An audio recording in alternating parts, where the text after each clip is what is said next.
Hello अस्सलाम वालेकुम and very good morning to all of you. उम्मीद करते हैं कि आप लोग एकदम सही से होंगे। और on the last time we have finished with divisibility and cyclicity table, है ना। काफ़ी कुछ सीखा था।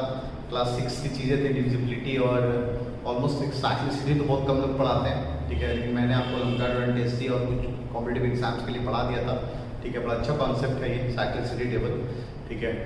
और मैंने बोला था कि लास्ट टाइम में अब मैं आपको जितने भी डीपीपीज रह गए, ये मेरे ख्याल से surds in surds and indices, rationalisation, HCF, LCM और डिविजिबिलिटी एंड साइक्लिसिटी, ये 5 डीपीपी रह गए जिसका मैं एक लेक्चर पूरा बना के आपको दे दूंगा, ठीक है।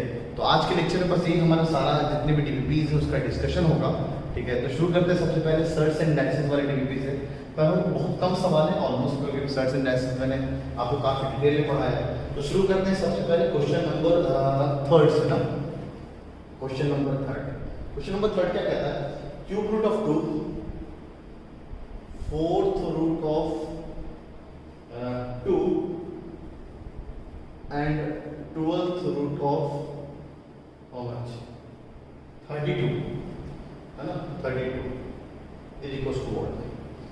तो आप देखिए इसमें ऑलमोस्ट जो आंसर है वो स्क्वायर रूट के फॉर्म में, स्क्वायर रूट के फॉर्म में। तो अपना मेन कोशिश होना चाहिए सबको स्क्वायर रूट के फॉर्म में ले जाने का। तो पहले कोशिश क्या होगा, इसको अगर हम लिखेंगे तो क्या लिखेंगे 2 की पावर 1/3, और इसको क्या लिखेंगे 2 की पावर 1/4, और इसको क्या लिखेंगे 32 को क्या हम लिख सकते हैं 2 की पावर 5 पर बिल्कुल लिख सकते हैं।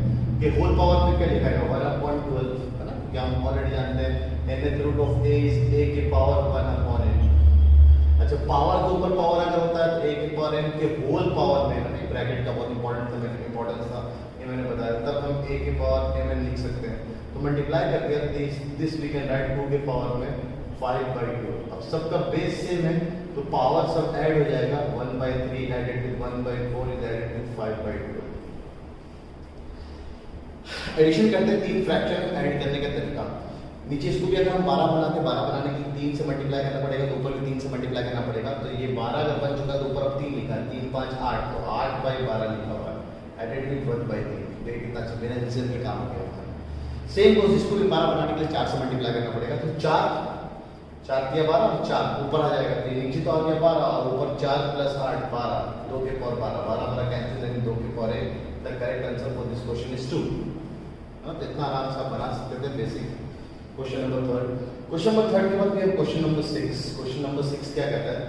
The product of square root of x, the product of square root of x with cube root of x, है ना, with cube root of x results into what? Cube root of square root of x, option है cube root of square root of x, 6th root of the 5th power of x, 6th root of the 5th power of x, 5th power of x, और x की power 5 होगा। ये कहना चाह रहा है। ये सवाल में है कि पढ़ने आपको सही से आता है, ऑफ कोर्स आएगा। इसका एप्लीकेशन पार्ट कैसे है वो सॉल्व करेंगे। 5th root of the 6th power of x, 5th root of the 6th power of x and 6th root of x, 6th root of x। तो इनमें से पता करना कि कौन सा हमारा फाइनल रिजल्ट होगा इसके हिसाब से। तो अगर हम दोनों का जैसे यहाँ पे 6th रूट बनाने के लिए क्यों नहीं पर 6th रूट बना लें। दो ऑप्शन में 6th रूट है, जिसको 6th रूट बनाने के लिए हमने आपको एक फंडा बताया था। nth रूट ऑफ a अगर है, ये अगर मैं m टाइम्स मल्टीप्लाई करूंगा तो उतने ही टाइम्स यहाँ पावर आ जाएगा। तो we can write as m × n के a के पावर में, ऐसा हम लिख सकते हैं, ठीक है। उसका मैंने प्रूफ वगैरह सब किया था, तो ठीक है ना सर।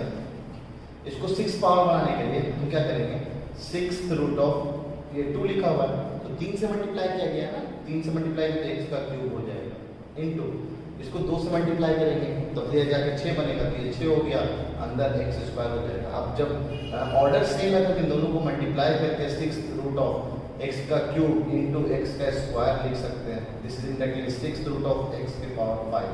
तो 6th रूट ऑफ x की पावर 5 यानी ये इसका करेक्ट आंसर हो जाएगा। लेकिन अगर आप सोचे कि सर अच्छा ये आंसर है, ये नहीं हो सकता, अब ये नहीं हो सकता, तो क्या ये इसके सेम बराबर लिखा हुआ है ना। तो ये आपको याद होगा, अगर mnth रूट ऑफ x अगर लिखा हुआ तो ये mnth रूट ऑफ x हो जाता है, यानी 3 × 2 6th रूट ऑफ x इसको लिख सकते हैं। तो ये और ये दोनों ऑप्शन ऑलमोस्ट सेम, ठीक है। तो हो गया ये सवाल क्वेश्चन नंबर 6। उसमें पढ़ने आना चाहिए जैसे क्वेश्चन नंबर 6। तो क्वेश्चन नंबर 6 के बाद ये है क्वेश्चन नंबर 9। क्वेश्चन नंबर 9, अच्छा ये बेसिक्स है। बेसिक इन द सेंस कि अक्सर बच्चे ऐसा गलती कर जाते हैं कि सर रूट एक्स में से रूट वाई अगर हम घटाएंगे तो root of x minus y होगा कि नहीं होगा? तो बिल्कुल नहीं। आप ध्यान दीजिए, जब हम रूट है तो ये एक irrational number subtract with another irrational number, ठीक है? तो वो दोनों इरेशनल नंबर ऐड होकर एक्स माइनस वाई नहीं होगी, एग्जैक्ट वैल्यू निकलेगी, इसकी एग्जैक्ट वैल्यू निकलेगी, उसके बाद हम उसको सबट्रैक्ट करेंगे। कभी ऐसा नहीं होता है कि रूट 5 में से, एक अच्छा एग्जांपल देता हूँ मैं आपको, रूट 16 माइनस, है ना, रूट 4 ले लेते हैं, ठीक है? तो this is what, indirectly this is 4 and this is what 2, then 4 minus 2 basic के हिसाब से इधर आंसर तो 2 आ रहा है, लेकिन क्या इसको हम ऐसे लिख सकते हैं root of 16 minus 4, that 16 minus 4 is 12, root of 12 के बराबर रूट 12 जो भी होगा दैट इज 3 पॉइंट समथिंग। क्या ये और नीचे से आर बराबर आ रहा है? बिल्कुल नहीं आ रहा सर, ऐसा लिखना एकदम गलत होगा, ठीक है? दूसरा, क्या हम root x plus root x को हम रूट 2 टाइम्स एक्स लिख सकते हैं? बोला बिल्कुल नहीं लिख सकते हैं। सेम चीज अगर सब्ट्रैक्शन में ये फुलफिल नहीं होता तो सब एडिशन में भी नहीं होता। सब बातें मैंने आपको जब सर इसका एडिशन और मल्टीप्लिकेशन सिखा रहा था उस वक्त मैंने बताया था। एक और बात है, एक्स रूट ऑफ वाई या वाई रूट ऑफ एक्स, क्या ये दोनों बराबर होता? बोला बिल्कुल नहीं होता सर। आप चाहो तो एक बार सेव करके देख लो पावर, ठीक है? या नंबर एग्जांपल लेके देख लो, एक्स को आपने 3 मान लिया, वाई को आपने 4 मान लिया, तो कितना लिखा हुआ है? 3 और ये क्या लिखा है? 2, कितना है? 6। अच्छा वाई को आपने 4 माना, ये रूट 3, क्या 4 रूट 3 और 6 दोनों सेम वैल्यू होता है? बोला बिल्कुल नहीं होता, तो बराबर नहीं। तो बचा कौन सा? ऑप्शन नंबर डी, एक आंसर हो सकता है कि सर अगर root of x into y है तो क्या हम इसको root x into root y ले सकते हैं? बोला बिल्कुल ले सकते हैं सर, लेकिन इसमें भी मैंने कंडीशन बताया था दोनों को पॉजिटिव होना जरूरी है, एक्स और वाई को। तो आप सवाल को जाके देखें क्या लिखा हुआ है, 0 is greater than y is greater than x, x is greater than y and y is greater than 0, मतलब both the numbers are greater than 0 यानी both the numbers are positive। तो दोनों नंबर अगर पॉजिटिव है तो ऐसा लिखना सही होगा। अगर ये बात नहीं लिखी होती तो कंट्रोवर्सी में ऑप्शन जा सकता था, कभी ऑप्शन गलत भी हो सकता है। अगर दोनों नंबर नेगेटिव हो जाए तो ऐसा लिखना गलत है, ऑलरेडी आप पहले से जान रहे हैं, ठीक है? तो क्वेश्चन नंबर 6, 9 दोनों हो गया। बाकी बीच के सवाल है सब आसान है, बताने लायक है नहीं इसमें। पहला सवाल एकदम आसान है, तो डायरेक्ट 5 का क्यूब लिखो, क्यूब कैंसिल आंसर 5 हो जाएगा। 32 से 2 के पावर में लिख लो, थर्ड तो बता दिया। 4 में भी 4 के पावर में लिख लो, 4 का स्क्वायर और वो पावर को प्रॉपर्टी यूज कर लो। 5वां तो आसान डायरेक्ट मल्टीप्लिकेशन में सिंपलीफाई करने आना चाहिए, ठीक है? और जैसे छठा उस तरह का सवाल 7वां पेज है आपका। अच्छा square root of 64 divide by the cube root of 64 है ना, ये सब आपको समझ में आना चाहिए, पढ़ने आना चाहिए इन चीजें, ठीक है? सब सवाल का अच्छा 9 बताइए 9 हो गया। 10 में भी सेम डायरेक्ट आपको एक्सपोनेंट्स की प्रॉपर्टी थोड़ा बहुत सर्च की प्रॉपर्टी से काम हो जाएगा, ठीक है? 11 भी आसान है, 12 भी एकदम आसान है, ठीक है? 3 1 2 5 इस 5 का क्यूब होता है, तो 5 की पावर 5 होता है, तो 5 5 के बाद एक 5 बाहर आएगा, एक 5 बाहर ए और सी ऑप्शन में, तो आंसर ए और सी में से कोई एक है, ठीक है? ऐसे कर सकते हैं आप। अच्छा 13 14 सब एकदम आसान है। n की वैल्यू कैलकुलेट करो, n की वैल्यू जो पता चल गई फिर वो लाके वहां पे n पटक दो, ठीक है? फिर आपको n मिल जाएगा। और क्वेश्चन नंबर 14 डायरेक्ट प्रॉपर्टी पे बेस्ड है, अभी मैंने बताया n इक्वल वाली प्रॉपर्टी। और क्वेश्चन नंबर 15 भी ये काम करना है, n कैलकुलेट करना है, कैलकुलेट करने के बाद जाके उसको वैल्यू पटक देने के। सब्जेक्टिव में एडिशन और सिंप्लीफिकेशन के जो सवाल है वो आपसे बन जाएंगे, ऑलरेडी मैंने इस तरह का सवाल आपको कराया हुआ है। एक अच्छा सवाल है क्वेश्चन नंबर 20, ठीक है? वो जरा देख लेते हैं। क्वेश्चन नंबर 20 सब्जेक्टिव के अंदर दे रखा है कि आपको x की वैल्यू चाहिए जब 2 के power x is equal to 4 के power y is equal to 8 के पावर z, सही? और आपसे पूछा दिया y को 1/2x plus 1/4y plus 1/8z is equal to 8z नहीं 4z, 4z is equal to how much 4। Then आपको ये पता करना है कि x की वैल्यू क्या है।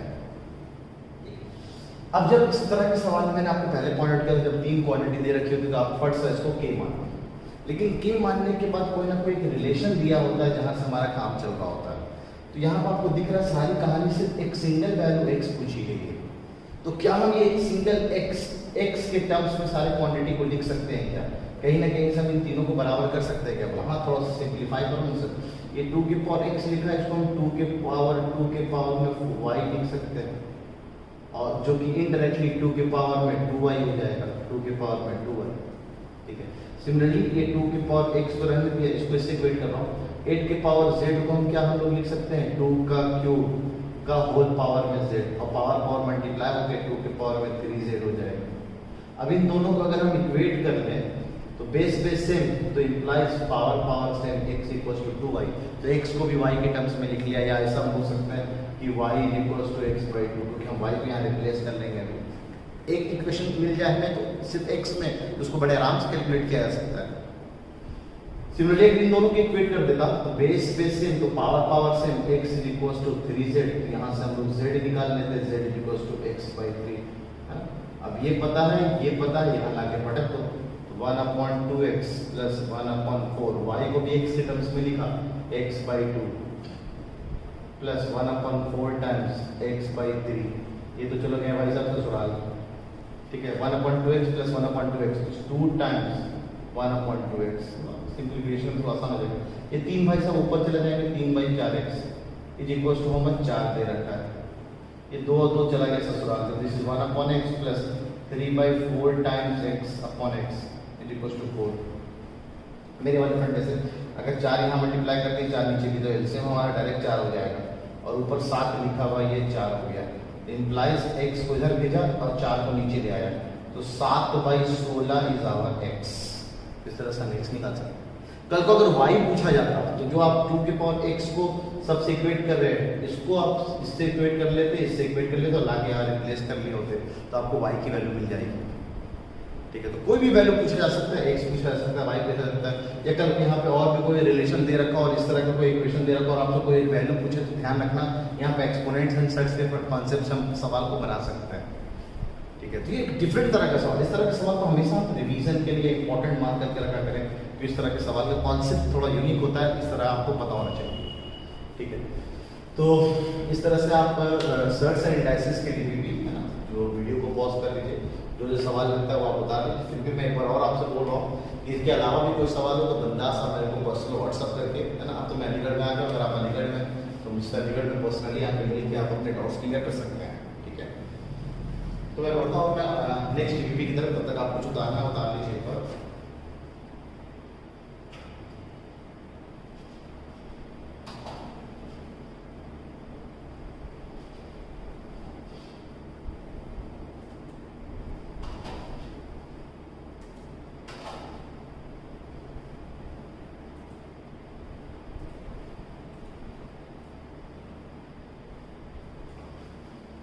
चलिए आगे आते हैं रेशनलाइजेशन की डीपीपी की तरफ ना। रेशनलाइजेशन भी आसान है, बहुत अच्छा लेक्चर मैंने आपको काफ़ी सवाल कराए थे रेशनलाइजेशन पे, ठीक है। अच्छे सवाल है, उसी के बेस्ड कुछ सवाल आपको डीपीपीज में दिख जाएंगे, ठीक है। डीपीपीज को उम्मीद है कि आप लोगों को फायदा हो रहा होगा, क्योंकि बहुत रेयर कोचिंग्स हैं जो आपको डीपीपीज देती है 10th लेवल में, 9th लेवल में, ठीक है। तो आप करते रहें, डीपीपी अच्छा है आपके लिए। तो शुरू करते हैं सबसे पहले क्वेश्चन नंबर 1। कहीं 1 तो आसान है, 2 भी आसान है, 3 भी आसान है। सिंपलेस्ट बोला गया, सिंपलेस्ट नाम भी बोला जाता है, तो अंडरस्टूड है आपको रेशनलाइजिंग फैक्टर बहुत सारे हो सकते हैं। सिंपलेस्ट बोलने के पीछे यहाँ रीजन नहीं था कि सबसे छोटा होगा, ठीक है।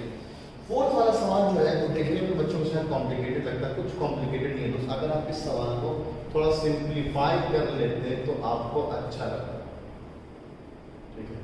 अभी इससे सिंप्लीफाई करने के बगैर डायरेक्ट आप रेशनलाइजेशन के बारे में सोच रहे हैं तो बेटर होता है कि आप सिंप्लीफाई कर लेते हैं, ठीक है।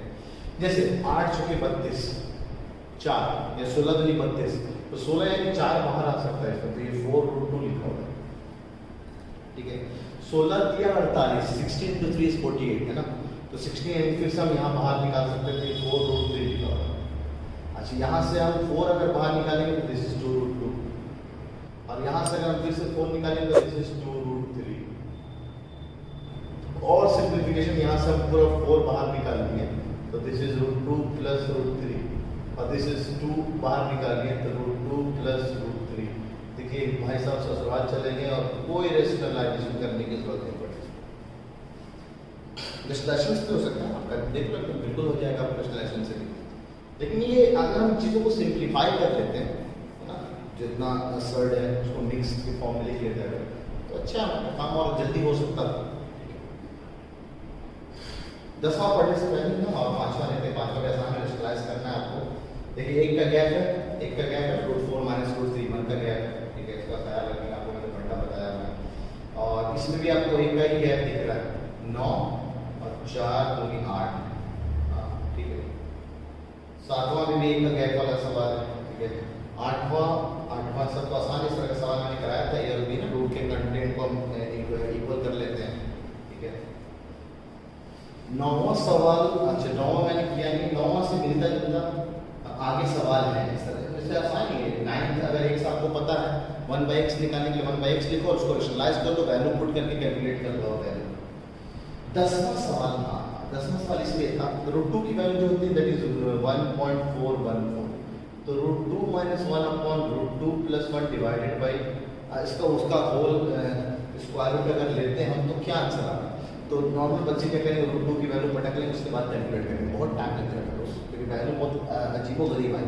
तो उससे बढ़िया कि एक बार आप इसको रेशनलाइज कर दो, एक बार आप इसको रेशनलाइज कर दो तो क्या लिखा हुआ है, दिस इज √2 + 1, तो √2 - 1 ऊपर नीचे मल्टीप्लाई कर लिया, तो नीचे तो लिख गया √2 का स्क्वायर है ना, -1 का स्क्वायर, ऊपर हो जाएगा √2 - 1 का होल स्क्वायर रूट, ये लिखा हुआ देखिए 2 - 1, नीचे तो 1 आया, ये होल स्क्वायर भी बाहर आ जाएगा, दिस इज इनडायरेक्टली √2 - 1। अब √2 की value 1.414 subtracted 1, the answer is 0.414, ये हो जाएगा आपका फाइनल आंसर। ये बड़े आराम से इस तरह के सवाल आप कैसे कर सकते हैं। 10 के बाद भी 11 भी आप कर सकते हैं, अगर x की वैल्यू सिंपलीफाई कर दो और पहले पटक लो उसके बाद स्क्वायर करो, स्क्वायरिंग करके फिर पटकोगे तो आपको लेंथी पड़ सकता है, ठीक है।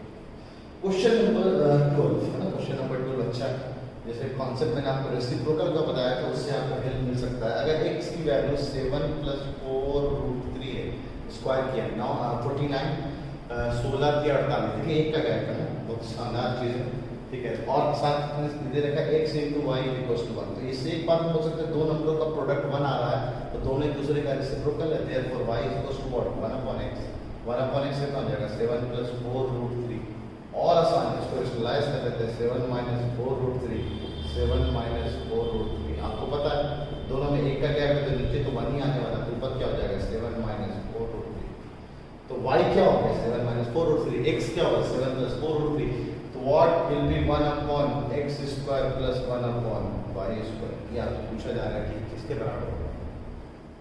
दिखाता हूँ, वैल्यू पटक स्क्वायर करके पटकों के सिंपलीफाई करो, इससे बढ़िया थोड़ा आसान काम कर लो, क्या करो इन दोनों का हमने एलसीएम ले लिया और क्रॉस मल्टीप्लाई करके x² + y² ऐसे लिख लिया। अब this we can write as x² + y² upon, पहले सिंपलीफाई करते हैं इसको, हम पूरे नीचे वाले पे लिख सकते हैं xy का होल स्क्वायर और xy की वैल्यू 1 दे रखी है, हमारा काम आ जाएगा। अच्छा x² + y² को क्या हम ऐसे लिख सकते हैं x + y का होल स्क्वायर -2xy, आइडेंटिटीज अगर आपने बचपन में पढ़ा होगा एक बार देख लीजिए, x - y का whole square a² + b² +2ab और -2ab कैंसिल हो जाएगा दोनों। अब x + y ये आपका आसान है, x की वैल्यू 7 + 4√3, y की वैल्यू 7 - 4√3 का whole square -2 times x × y की वैल्यू 1 है, ये 1 रखा गया, नीचे भी कितना है 1 है, ये भाई साहब चले गए ससुराल, 7 + 7 14, 14 का स्क्वायर 196 -1 नीचे 1, तो answer is 195, answer is 190, sorry 1 नहीं 2 माइनस हुआ ना, आई थिंक ये थोड़ा सा टाइपिंग मिस्टेक, तो है कि ये 194 हो जाएगा, तो आंसर आ जाएगा, तो ऑप्शन 194 है। देखा भी क्या, तो जल्दीबाजी में अगर मान लिया हम 1 कंसीडर करके मैं पटक लेता और ऑप्शन में भी 195 में भी लिखा होता, हम जल्दीबाजी में 195 टिक करके आ जाता है, और क्या इतनी पूरी मेहनत इतनी चलाकियाँ कि ऐसा बकवास हो जाती है अगर हमारा इतना टाइपिंग एरर हो जाए। तो ऑप्शंस भी आपको बहुत करके भी हेल्प करते हैं कि आपने कहाँ पे गलती की है। इसको स्टार्ट ना करें, क्वेश्चन नंबर 2 इस तरह का सवाल 2017 में पर 11 इंटरेस्ट में आया है, इस तरह की चालाकी के based question number 12। Question number 12 के बाद क्वेश्चन नंबर 14, क्वेश्चन नंबर 14 का आंसर गलत हो गया, वो आप करेक्ट कर लेंगे, आंसर डी लगा हुआ जो गलत है, आंसर करेक्ट आंसर इसका ए है। तो मैं इसको जरा एक बार करके दिखा देता हूँ, शायद इस तरह का सवाल मैंने क्लासरूम में आपको कराया है ना। इसको परफेक्ट स्क्वायर बनाना, ये 2ab है, ये 2a हो जाएगा √2 और ये हो जाएगा 1 2ab, इससे हमें ये मिलेगा 3 को हम तोड़ सकते हैं 2 में और 1 में, है ना। इस तरह से अगर हम तोड़ दें तो हमारा काम हो सकता है, इसको हम √2 का स्क्वायर लिख सकते हैं, ये 1 का स्क्वायर लिख सकते हैं, -2 टाइम्स √2 × 1, अभी क्या हो जाएगा √2 का स्क्वायर, है ना, this is indirectly a² + b² -2ab, this is √2 a² + b² -2ab, √2 - 1 का होल स्क्वायर, अब स्क्वायर किया, अब स्क्वायर जब बाहर निकलेगा तो प्लस के साथ √2 - 1, तो करेक्ट आंसर √2 - 1।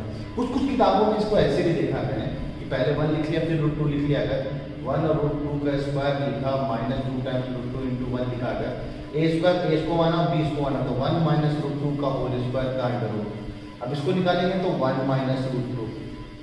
पहली बात, अंडर रूट के अंदर ये ऑलरेडी मैं बता चुका हूँ, यहाँ निगेटिव लिखना इमेजिनरी मानते हैं ना, ये रियल नहीं है। अंडर रूट के अंदर निगेटिव लिखा हुआ है, ये डिफाइंड नहीं है, आप मान लीजिए आपके लेवल में, तो रूट के अंदर निगेटिव इज नॉट डिफाइंड, ठीक है। आप उसको इमेजिनरी नंबर, रियल नंबर में नहीं कंसिडर करते हैं। और एक छोटी सी बात और भी बताया जाता है, under root of x² is mod x, यानी जो भी रिजल्ट आता है वो पॉजिटिव आता है। तो इसके दो आंसर आप बोल रहे हैं सर, एक तो निगेटिव वाला है, पॉजिटिव। तो ये निगेटिव कैसे, 1 is 1, √2 is 1.414, बहुत सारे स्क्वायर रूट मैंने आपको बोला तो याद रखिएगा। अभी देखिए वैल्यू कितनी आ रही, -0.414, सॉरी -1 में, हाँ सही से -0.414। अभी निगेटिव आंसर दे रहा है, यानी जो स्क्वायर रूट निकला वो निगेटिव है, यहाँ से स्क्वायर रूट निकला वो पॉजिटिव है, 1.414 -1, दिस इज 0.414, सही है। तो ज्यादा अच्छा कौन सा सर, अच्छा कि आपको पता जो भी रिजल्ट आता है अंडर रूट का वो पॉजिटिव आता है, तो यही आपका फाइनल आंसर हो। पता नहीं कौन सा किताबों में 9-10 किताबों में अक्सर ऐसा लिख देते हैं, पर मेरे हिसाब से सबसे बेस्ट जो आंसर और सही आंसर जो है वो यही है कि रूट का रिजल्ट जो लेंगे हम पॉजिटिव, ठीक है। इसलिए अगला सवाल आप देखें तो मैंने पूछा पॉजिटिव स्क्वायर रूट, है ना, ताकि आपको पॉजिटिव वाला ही देने का। तो ये हो गया क्वेश्चन नंबर 14 का, तो करेक्ट कर लेंगे, मैंने करेक्शन कर लिया है, ठीक है। अच्छा, बाकी बीच जो भी सवाल रेशनलाइज करना है, ठीक है। 16 का थर्ड पार्ट होगा, 16 का थर्ड पार्ट देखते हैं। अच्छा बच्चे पूछ लेते हैं सवाल को, क्यों पूछते हैं देख लेते हैं एक बार करके, ठीक है। √a² + b² + a, इसको रेशनलाइज करना है। इसको रेशनलाइज करने के लिए क्या करेंगे आप, √a² + b² -a से मल्टीप्लाई करेंगे ऊपर भी और नीचे भी,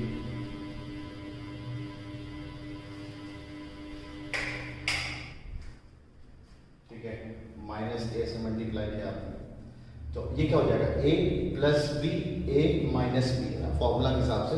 तो ये क्या हो जाएगा, √a² + b² का होल स्क्वायर -a का स्क्वायर, और ऊपर जो हो जाएगा b² multiplied with a² + b² - square जब गायब होगा तो क्या बना देगा, ये बना देगा सर a² + b² और माइनस का a² का ऊपर b² multiplied with a² + b² और -a। तो देखिए a² कैंसिल, बचा नीचे से b² और ये b² कैंसिल हो जाएगा, यही आपका आंसर में लिखा हुआ है। पता नहीं नंबर्स के लिए तो बच्चे बड़े आराम से रेशनलाइज कर लेते हैं, जब वेरिएबल्स आ जाता है तो क्यों कंफ्यूज हो जाता है। सेम फंडा चलता है, बस वेरिएबल में आपको वेरिएबल का एडिशन सब्ट्रैक्शन वगैरह आना चाहिए, ठीक है। तो ये क्वेश्चन नंबर 16 का थर्ड पार्ट था ना। इसके अलावा कोई भी सवाल है जो मुझे दिख रहा है, क्वेश्चन नंबर 18 में थोड़ा टाइम लगेगा, थोड़ा सिंपलीफाई करिएगा, अच्छे से पेयर बना के, टाइम ज्यादा नहीं लगेगा। आप ध्यान रखिए क्वेश्चन नंबर 18 में हर के बीच में 1 के गैप, तो रेशनलाइज करने में आपको टाइम लगाना चाहिए। पहले का रेशनलाइजेशन 3 + √8 आने वाला है, दूसरे का रेशनलाइजेशन √8 + √7 आने वाला है, तीसरे वाले का रेशनलाइजेशन √7 + √6 आने वाला है। तो बड़े आराम से क्वेश्चन नंबर 18 बनाया जा सकता है अगर आपको मेरा वाला फंडा एक के गैप वाला पता होगा, ठीक है। तो एक के गैप वाला करो, बहुत अच्छे से जल्दी से जल्दी सवाल बनाता हो गया। क्वेश्चन नंबर 20 थोड़ा टाइम लगाएगा, क्योंकि आपको दिख रहा है 3 अंडर रूट में दे रखे हैं, तो आपको टाइम लगेगा, तो उसका ख्याल रखेंगे आप। आपको मैं ऑलरेडी क्लास में सवाल करा चुका हूं। क्वेश्चन नंबर 21, क्वेश्चन नंबर 21 को करने के लिए पहले तो सिंपलीफाई कर लो x और y को, उसके बाद ये वाला फॉर्मूला यूज करना जो मैंने यहाँ पे आपको सिखाया है, तो आपको और जल्दी बन जाएगा सवाल, ठीक है। क्वेश्चन नंबर 21, क्वेश्चन नंबर 22 में भी ये काम है, यही 22 की तरह सवाल एंट्रेंस में आएगा, फिर आप ट्राई करिएगा एकदम बिल्कुल।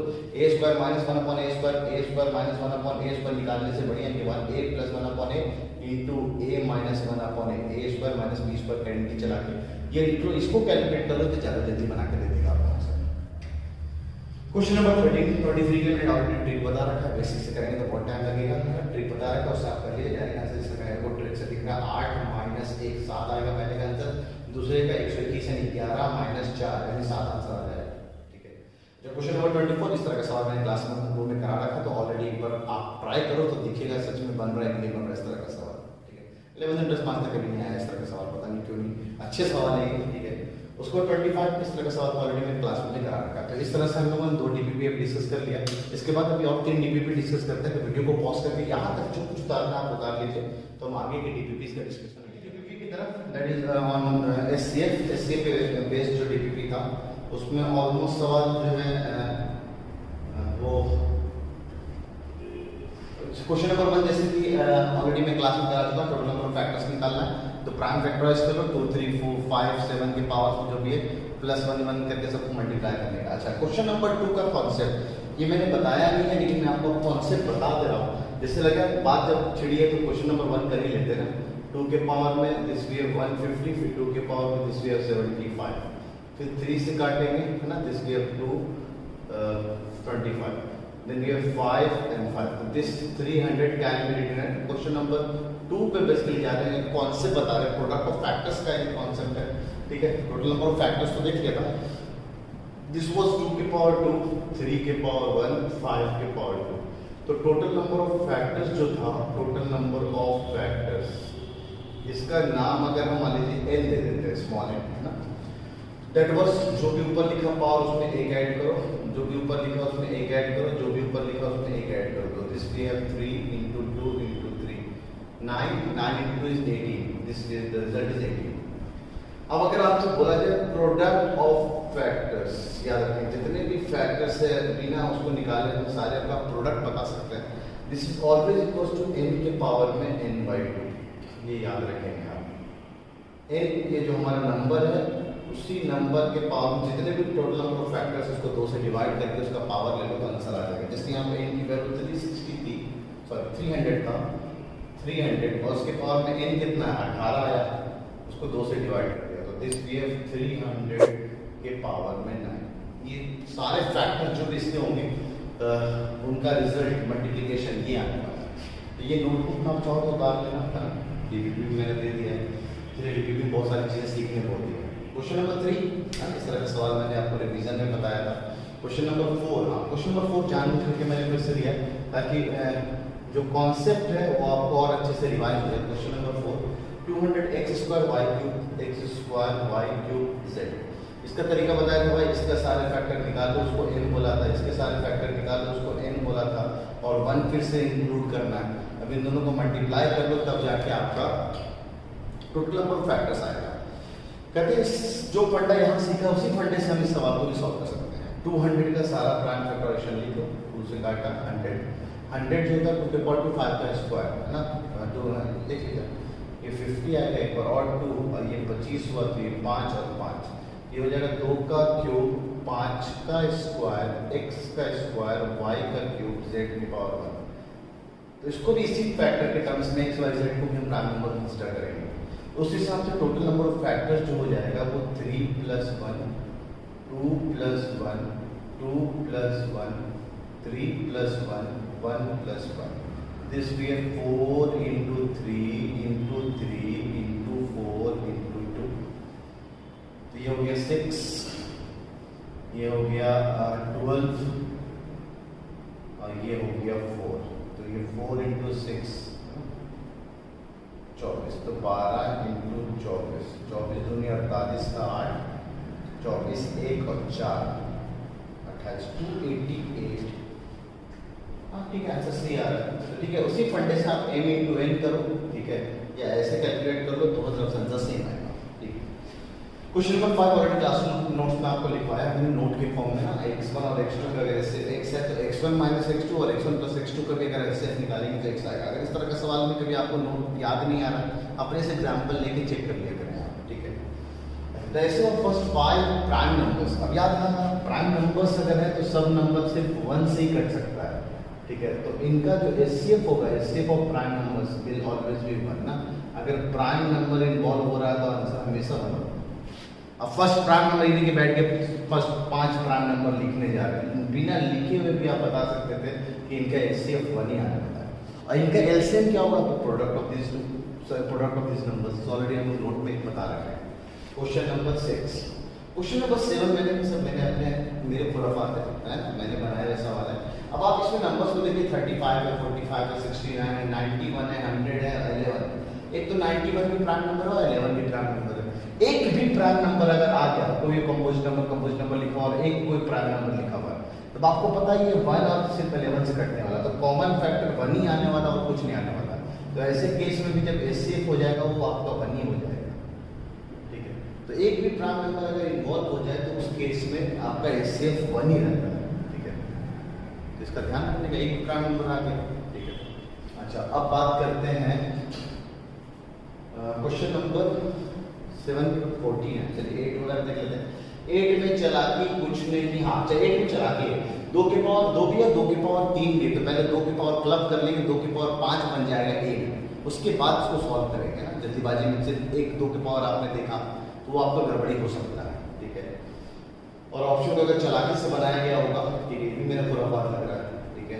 क्वेश्चन नंबर 8, क्वेश्चन नंबर 9 तो ऑलरेडी यूक्लिड्स के फंडे से मैंने आपको बता रखा है। यूक्लिड्स, आप यूक्लिड मतलब आपको पता है कि ऑब्जेक्टिव ट्रिक्स आप बना सकते हो, बस इतना पता होना चाहिए कि एचसीएफ जो भी नंबरों का निकलेगा उन नंबरों को काट देगा। क्या वो काट पा रहा है? बिल्कुल, आप देख लीजिए, ठीक है।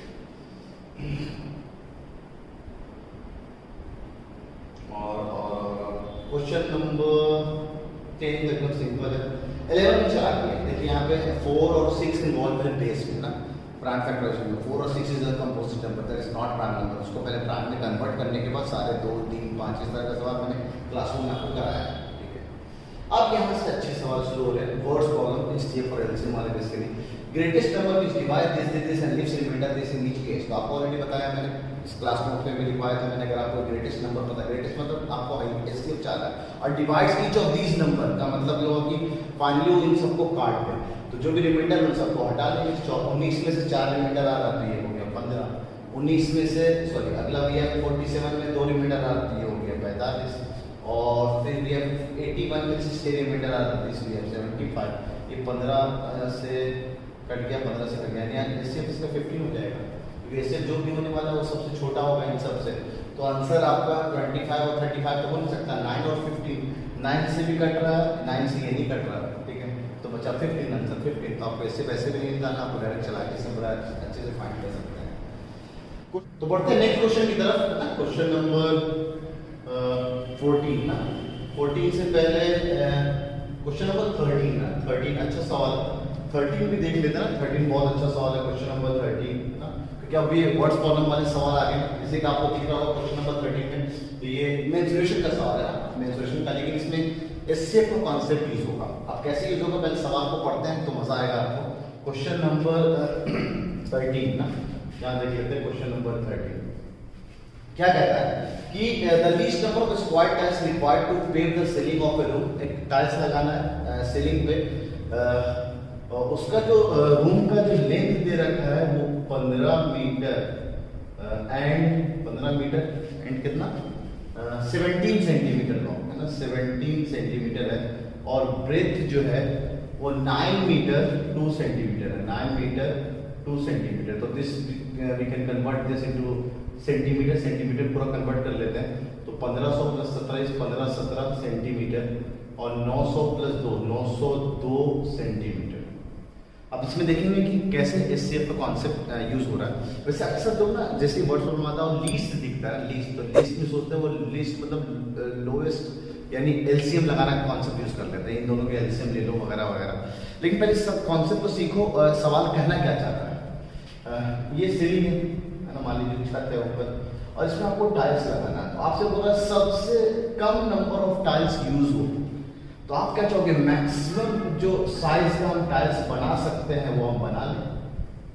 मैक्सिमम साइज का टाइल्स जब हम बनाएंगे तो वो साइज हम यहाँ पे फिट करेंगे, उस हिसाब से हम लोग सबसे कम से कम जितना टाइल्स लगा सकते हैं वो हम लगा सकते हैं यहाँ पे।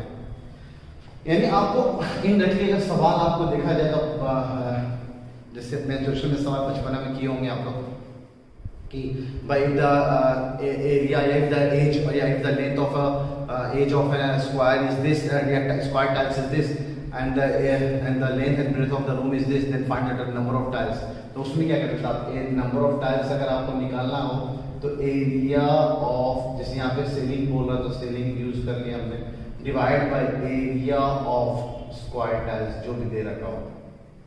अब आप चाह रहे हैं ये जो नंबर ऑफ टाइल्स है ना ये हमारा लीस्ट हो जाए, कम से कम यूज हो, तो आप क्या चाहोगे जो स्क्वायर टाइल्स का एरिया है वो हमारा मैक्सिमम से मैक्सिमम हो जाए। अब यानी आप चाहते हैं कि ये नंबर, ये जो एरिया है स्क्वायर का वो मैक्सिमम हो जाए। अच्छा, तो उस केस में क्या होगी, क्वांटिटी मिनिमम आ जाएगी। यानी आपको अगर समझना हो छोटा सा कॉन्सेप्ट, वैसे मैंने मैक्सिमम मिनिमम का कॉन्सेप्ट आपको एडिशन और सब्ट्रैक्शन के लिए सिखाया था, जरा डिवीजन के लिए देख लेते हैं। मान लो कोई क्वांटिटी n है, वो a बाई बी लिखा हुआ है। अब आपको इसको ना मिनिमाइज करना है, तो अगर दो नंबर का डिवीजन उसको मिनिमाइज करना है तो नीचे वाले क्वांटिटी को आप मैक्सिमम कर दो, नीचे जितना बड़ा होगा वैल्यू उतनी छोटी हो जाएगी, और ऊपर वाले क्वांटिटी को मिनिमम कर दो, क्योंकि आपको ओवरऑल क्वांटिटी को मिनिमाइज करना है। तो ऊपर वाले न्यूमरेटर को मिनिमाइज कर दो, मैक्सिमम डिनोमिनेटर को मैक्सिमाइज कर दो। वैसे यहाँ पे न्यूमरेटर तो फिक्स है, एरिया ऑफ शेयरिंग तो फिक्स हो गया, लेंथ इनटू ब्रेथ। तो अब क्या करेंगे, अगर कल को मान लीजिए इसी n को हमें मैक्सिमाइज करना हो a बाई बी, इस सब कॉन्सेप्ट को मैं यूज करूंगा जाके ट्रिग्नोमेट्री में भी इस सवाल पे आएगा, तो ये आपको पहले से बताना चाहिए। अगर इसको पूरे को मैक्सिमम करना है, इस फ्रैक्शन को मैक्सिमम करना है, तो ऊपर न्यूमरेटर में जितना बड़ा से बड़ा क्वांटिटी लिखते हैं, न्यूमरेटर को मैक्सिमम कर दो और डिनोमिनेटर को मिनिमम कर दो, क्योंकि नीचे जितना छोटा होगा वैल्यू उतनी बड़ी बना देगा वो। तो इसी कॉन्सेप्ट से अगर मुझे नंबर ऑफ टाइल्स को मिनिमाइज करना है, कम से कम यूज करना है, तो उसके लिए आप एरिया ऑफ स्क्वायर टाइल्स को मैक्सिमाइज करोगे। तो मैक्सिमम मतलब हाईएस्ट, है ना, हाईएस्ट। और फिर आपको एक ऐसे नंबर की जरूरत होगी जिससे हम पूरी तरह इसको काट दें, तो हाईएस्ट कॉमन फैक्टर हमें निकालना पड़ेगा, किसका, इन दोनों नंबरों का। तो इससे आपको क्या मिलेगा कि आपको एक ऐसा HCF, यानी इंडायरेक्टली अगर मैं कहूँ तो आपको ये होगा कि HCF of L and B is giving you the age of square tiles. Square tiles का जो एज होगा वो एक ऐसा नंबर होगा जो इन दोनों नंबरों को पूरी तरह काटता है। ठीक है, इन दोनों का HCF निकालता है। कौन सा नंबर है, 15, 17 और दूसरा भी है 902। HCF निकालेंगे 902 एक बार में जाएगा। ठीक है, ये 5, ये 1 और ये 615। दिस भी 902 615 एक ही बार में जाएगा। 12 का 7 हो जाएगा, एक कॉमन है, 9 का 1 गया तो 8 हो जाएगा, और ये 287 हो गया। 6 1 5 7 2 14 8 2 16 1 17 2 1 4 1 5, है ना। तो 15 में से ये 9 गया, और सॉरी 15 क्यों होगा, 5 में 4 तो एक ही चला जाएगा, 11 यानी 41। और दिस वे 287, 7 चौका 28 यानी पूरी तरह ये 7 बार में कट गया है। 287 ये तो 2 बार में गया, ये पूरी तरह कट गया ना। तो ये जो HCF हुआ वो ये हो जाएगा 41, यानी दोनों का जो HCF आया दैट इज 41। तो अगर मुझे नंबर ऑफ स्क्वायर टाइल्स चाहिए तो एरिया ऑफ शेयरिंग क्या हो जाएगा, लेंथ, है ना, इनटू ब्रेथ। ब्रेथ कितना है, 902 डिवाइड बाय एज क्या निकला हमारा सर, 41। अब 41 से इसको काट लेते हैं, है ना। 41 से अगर हम काटेंगे, 41 में से इज अ प्राइम नंबर, तो अगर 41 का टेबल हो पता है, फिर आप डिवीजन कर लेना एक बार, है ना। तो ये 40 30 3 बार में तो जा रहा है 1200 और 41 205 7, है ना।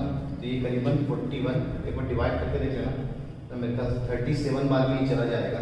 ठीक है, और ये 41 की अगर हम बात करें, 41 810 820 और 41 ये 22 बार में चला जाएगा। तो 37 इंटू 22 कर लेंगे, दिस वे 74 418, है ना। तो 814, तो this way 814। Total number of square tiles required is 814, answer is B, है ना। तो इस तरह से हमें इस सवाल को तो आप एकदम स्टार मार्क्स मार दो, क्योंकि लीस्ट से बच्चे कंफ्यूज हो जाते हैं कि एलसीएम कैलकुलेट करना है। तो मेन फंडा यहाँ पे है कि आपको मैक्सिमाइज करना है क्वांटिटी से। अगले सवाल में क्वेश्चन नंबर 4 में ऑलरेडी आपने बोला ग्रेटेस्ट पॉसिबल लेंथ, तो ग्रेटेस्ट आपको हेल्प कर रहा होता है कि भाई HCF के बारे में क्या सोच सकते हैं। ठीक है, तो पहले तो वीडियो को पॉज करके यहाँ तक जो भी उतारना है आपको ना, ये कॉन्सेप्ट आपको मैंने बोला कि अपने नोटबुक में उतार लीजिएगा, है ना। टीवी में बस सवाल डाल दिया था मैंने। ठीक है, इस सबका कॉन्सेप्ट है यहाँ है सब क्लास 11 में, बस आपको फिलहाल याद रखना है, और विद्यार्थी ने कभी पूछ लेता है। ठीक है, तो इसको उतार लीजिए आप।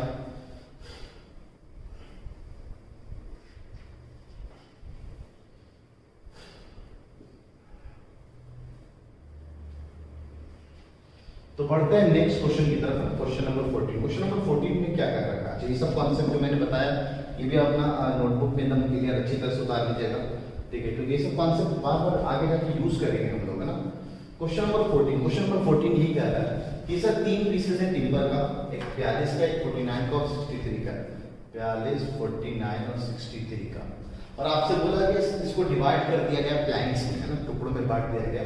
What is the greatest possible length of each plank, सबसे बड़ा, सबको मतलब बराबर लेंथ में काटे ताकि हम अच्छे से अरेंज कर जाए, सबसे बड़ा लेंथ कितना काट सकते हैं। तो यू आर रिक्वायर्ड है ऐसा नंबर जो इन सबका मल्टीपल ना, सॉरी इन सबसे कट, इन सबको काट दे, इन सबको काट दे, मतलब आप चाहेंगे 42 को हम कितने 42 लेंथ का इसको हम किस टुकड़ों में काटें और इनको भी हम किस टुकड़ों में काटें कि ये लेंथ और ये 63 वाला जो है इसका ये लेंथ तीनों बराबर हो जाए। तो आप एक ऐसे नंबर की तलाश में जो तीनों को काट दें, इसका एचसीएफ निकाल लीजिए। तो दिख रहा है 7 का टेबल लिखा हुआ है, इसका एचसीएफ 7 आने वाला है। ठीक है, तो ये ग्रेटेस्ट आपको हेल्प कर देगा। Question number 14। क्वेश्चन नंबर 14 के बाद भी है क्वेश्चन नंबर 15 भी बता दें, इसमें ग्रेटेस्ट बात आ रही है। ठीक है, सबसे ग्रेटेस्ट मेजर जिससे हम सब 7 मीटर, 3 मीटर, 85 सेंटीमीटर, अच्छा यहाँ पे 3 मीटर 85 सेंटीमीटर को आपको सेंटीमीटर में कन्वर्ट कर लेने का, 7 मीटर उसको 7 में लिख लेने का। तो इसमें कॉन्सेप्ट इसलिए मैंने शायद 15 क्वेश्चन नहीं लिया होगा।